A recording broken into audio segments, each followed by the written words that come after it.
जयति तेऽधिकं जन्मना व्रज श्रयत इन्दिरा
सुंदर गोपी गीत गाया गोपियों ने।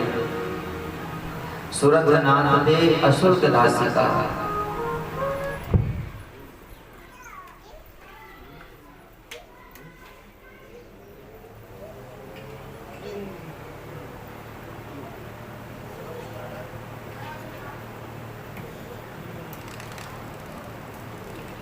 गोपिया कहते हैं कन्हैया प्यारे, तुम्हारे जन्म के कारण ही इस ब्रजभूमि की शोभा वैकुंठ से भी ज्यादा बढ़ गई है। आज इस ब्रज को वैकुंठ से भी श्रेष्ठ माना जाता है कन्हैया। ये सब तुम्हारे जन्म के कारण ही तो हुआ है। और सौंदर्य मृदुलता की जो देवी है साक्षात लक्ष्मी, वे अपना वैकुंठ धाम निज धाम छोड़कर यही ब्रज में वास करती हैं कन्हैया। ये सब तुम्हारे ही जन्म के कारण है। इसमें किसी ब्रजवासी, किसी गोपी ग्वालवाल की कोई श्रेष्ठता नहीं है कन्हैया, तुम्हारी ही प्रधानता है, तुम्हारी ही श्रेष्ठता है। सुरधनाथ दे अशुल्क दासिका। हे कन्हैया, हम तुम्हारी बिन मोल की दासी हैं। हम तुम्हारी सेवा के लिए तुमसे कुछ मोल नहीं चाहती, हम तो बिना मोल के तुम्हारी सेवा करना चाहती हैं नाथ। कृपा करके हम पर अनुग्रह कीजिए और हमें दर्शन दो। तव कथामृतम तप्त जीवनम कवभिरेडितम कल्मषापहम् श्रवण मंगलम श्रीमदाततम भुवि गृह्णन्ति ते भूरिदा जना। हे प्रभु, तुम्हारी लीला कथा ही अमृत का रूप है। तब कथामृतम, ये कथा ही अमृत का स्वरूप है कन्हैया। और ये ऐसी अमृत है तप्त जीवनम, जो जीव काम क्रोध मद लोभ मत्सर इत्यादि के द्वारा जिनका जीवन तप रहा है, सताने से जीवन तप रहा है, उन्हीं के जीवन में कन्हैया ये अमृत का काम करती है। हे श्याम सुंदर, हे प्राणनाथ, हमारा जीवन अब तुमसे ही है कन्हैया।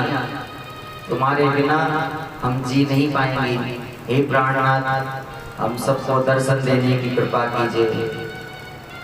जब भगवान ने इन गोपियों का इतना पवित्र भाव देखा और जब भगवान ने पाया कि इनके मन से अभिमान नष्ट हो गया है, तो मानो भगवान उन गोपियों के बीच से ही उन्हीं के मध्य में प्रकट हो गए। बोली रास बिहारी श्री कृष्ण कन्हैया लाल की जय। इसके पश्चात भगवान ने यहाँ इन गोपियों के साथ मिलकर महारास किया है। जितनी गोपियां उतने श्री कृष्ण, एक गोपी एक कृष्ण, एक गोपी एक कृष्ण। हजारों गोपियां हैं तो हजारों श्री कृष्ण बन गए और एक एक गोपी के साथ एक एक कृष्ण के रूप में भगवान ने महारास प्रारंभ किया।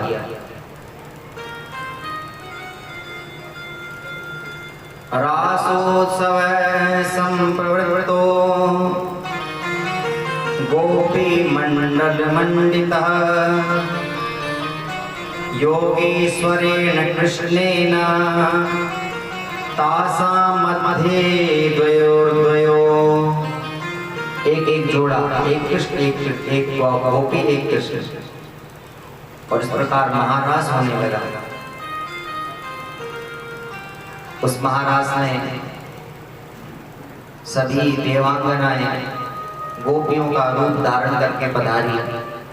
सभी नदियां स्त्री का रूप